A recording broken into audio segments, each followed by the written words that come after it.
Assalamualaikum warahmatullahi wabarakatuh, teman-teman sekalian peserta Eskul Drone Generasi Ahad.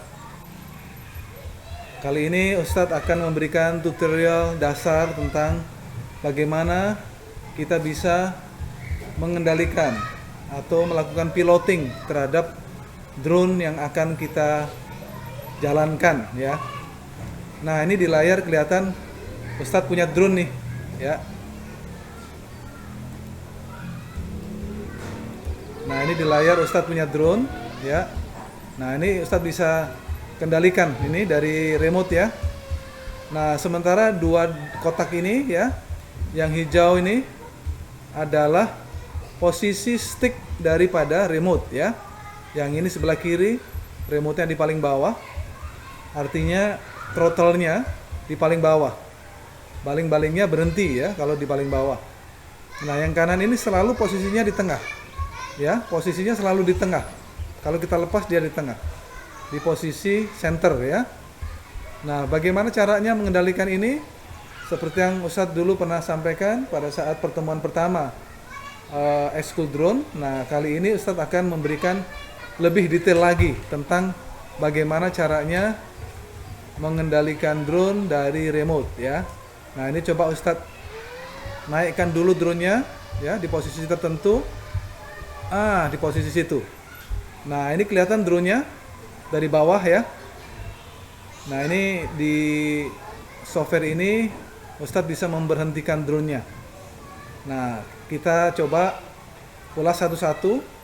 Nah, ini yang stick kanan ini digunakan pertama untuk namanya pitch. Pitch itu untuk mengarahkan drone ke depan.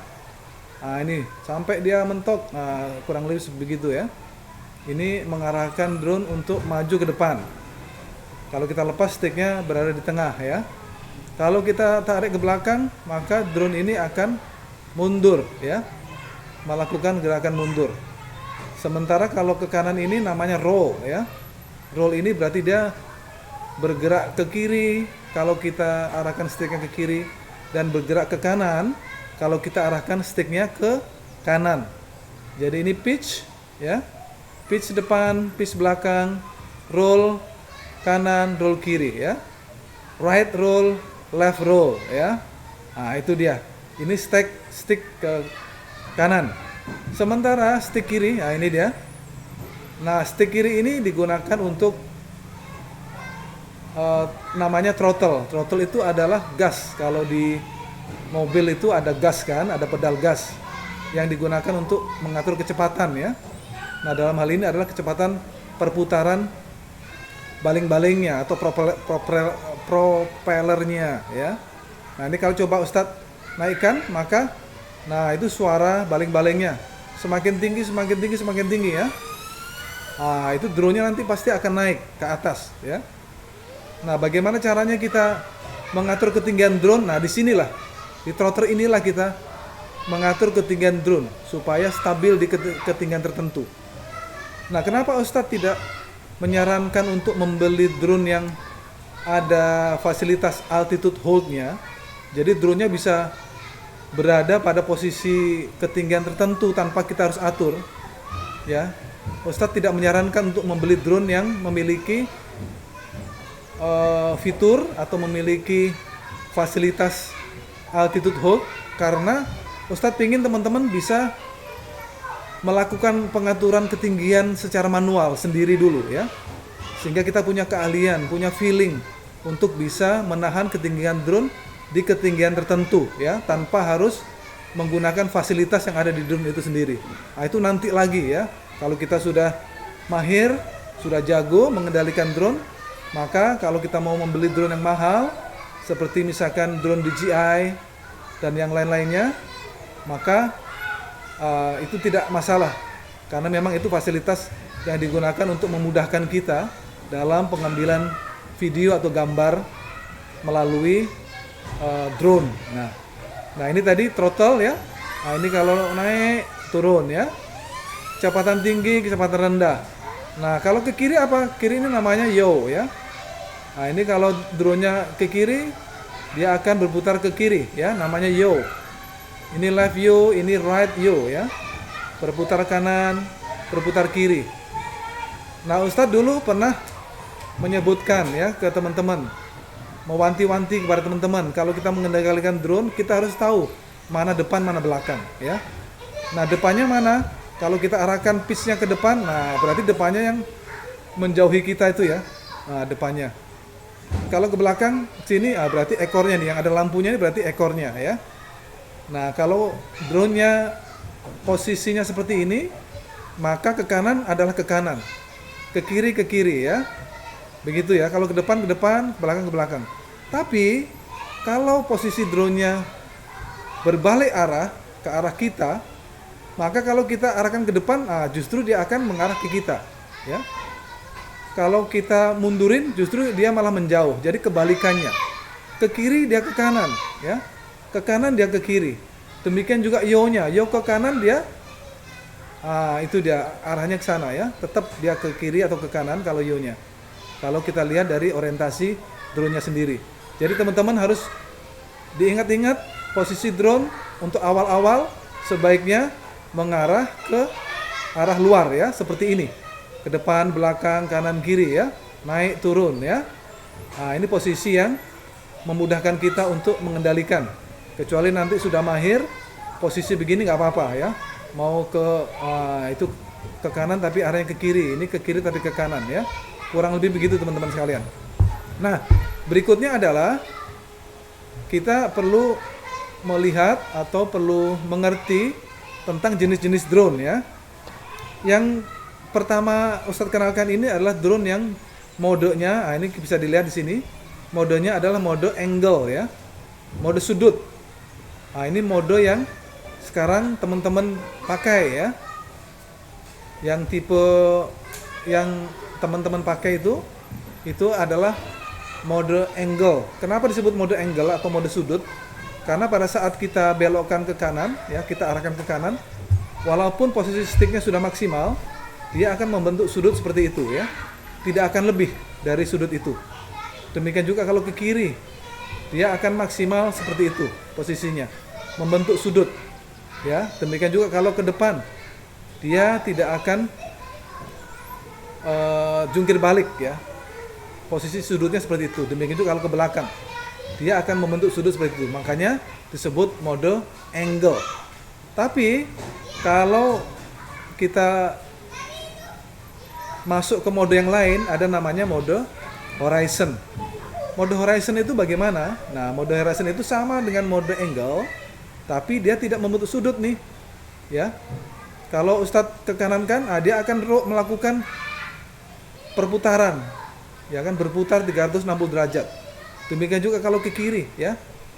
Roll ke kiri dia akan benar-benar berguling-guling ya. Nah, kalau ke depan juga begitu. Dia akan jungkir balik ke depan. Ke belakang juga begitu, jungkir balik ke belakang. Nah, tapi pada saat ke kanan begini terus Ustadz lepas, dia akan berada pada posisi level ya, posisi stabil. Sama kayak yang angle tadi. Angle ini kalau kita kedepankan ke kiri ke belakang, dia akan balik lagi ke posisi stabil ya, sehingga memudahkan kita untuk melakukan pengontrolan ya. Nah, sementara kalau mode yang berikutnya namanya mode raid atau mode acro ya, mode akrobat. Nah, mode akrobat ini kalau kita arahkan ke kiri, dia akan ke kiri terus, walaupun posisi sticknya udah di tengah. Kita harus koreksi kalau mau supaya drone-nya mengarah kembali ke tengah. Kita harus selalu koreksi. Kalau ini ke kiri terus dia. Nah, harus kita koreksi ya. Kalau ke depan dia akan ke depan terus. Kalau tidak kita koreksi dia akan berjalan terus walaupun posisi sticknya di posisi center. Jadi harus kita koreksi lagi. Nah, itu posisi model atau mode raid atau mode akrobat ya. Sehingga drone-drone yang mode akrobat ini digunakan untuk drone-drone balapan atau drone-drone yang digunakan untuk freestyle ya, atau gaya bebas ya. Nah, ini kalau Ustadz ke kanan kan dia akan berputar juga. Nah, gitu. Tapi pada saat Ustadz berhentikan di posisi tertentu, dia akan berada di posisi itu lagi. Ya. Posisi terakhir. Tidak seperti mode angle maupun mode horizon yang dia akan balik sendiri, melakukan stabilisasi sendiri. Nah, kalau acro dia tidak akan berada pada posisi stabil ya. Kita harus stabilkan secara manual.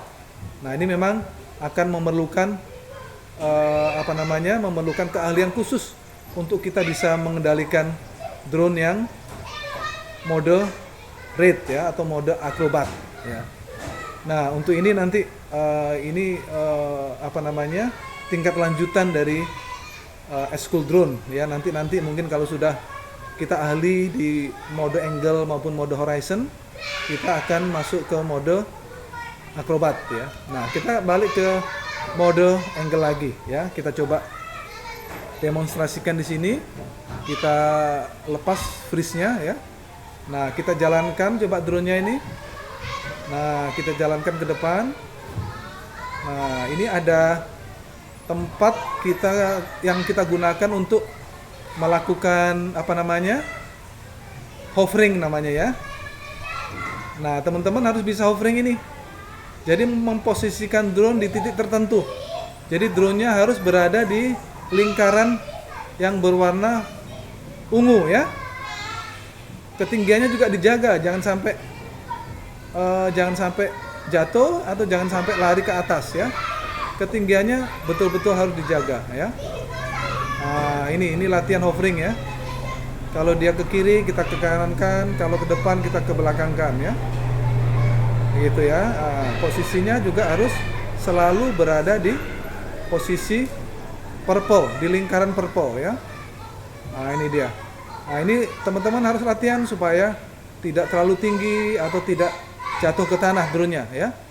Nah, ini memerlukan latihan dan memerlukan keahlian khusus untuk bisa menahan ketinggian. Makanya Ustadz tidak menyarankan teman-teman untuk membeli drone yang memiliki fasilitas mengatur ketinggian otomatis ya. Harus manual. Jadi kita punya skill untuk mengatur ketinggian drone pada posisi tertentu. Karena ini sangat penting sekali nanti untuk kita bisa mengendalikan drone yang mahal-mahal atau yang canggih-canggih ya. Nah, ini teman-teman sekalian ya. Nah, ini Ustadz mencoba untuk memposisikan drone-nya pada posisi di lingkaran purple ya. Nah, itu dia. Demikian teman-teman ya, ini namanya hovering. Nah, nanti latihan selanjutnya adalah memposisikan drone di titik-titik tertentu yang paling luar nih. Misalkan ini di titik hijau ya, di jam 12. Kita posisikan di sana drone-nya. Ini Ustaz agak kejauhan ya. Itu dia. Di posisi itu ya. Nanti posisi jam 6. Jam 6 itu di sini nih ya. Coba kita kendalikan drone-nya di posisi jam 6 ya. Ketinggiannya kita atur. Kurang lebih di sini. Gitu ya. Nah, dan seterusnya. Nanti teman-teman bisa latihan sendiri di rumah ya. Walaupun Jumat ini libur, teman-teman bisa latihan nanti di rumah. Memposisikan drone-nya di titik-titik tertentu. Nggak usah nggak usah bernafsu untuk meninggikan drone-nya ya. Yang penting kita bisa mempertahankan drone-nya di titik tertentu. Itu udah jago itu nanti ya, lama-lama ya. Kita lama-lama punya feeling ya, punya skill untuk bisa mengendalikan drone-nya ya. Nanti dilatih di rumah teman-teman ya. Nah, nanti kalau sudah ahli, kita bisa jalan-jalan tuh jauh, Kak Ustadz gitu ya. Kita putar drone-nya, ya kan? Kalau udah jago, it's okay ya, nggak apa-apa. Tuh, kita jalankan drone-nya, kita putar-putar ya. Tuh, dengan kecepatan tertentu ya. Begitu teman-teman sekalian, nanti dilatih di rumah ya. Hovering, mengatur ketinggian, sampai drone-nya balik lagi ke tempat kita. Kurang lebih begitu tutorial awal dasar-dasar menerbangkan drone dari Ustadz, dari School Drone yang ada di Sekolah SD Generasi School. Wabillahi taufiq wal hidayah. Assalamualaikum warahmatullahi wabarakatuh.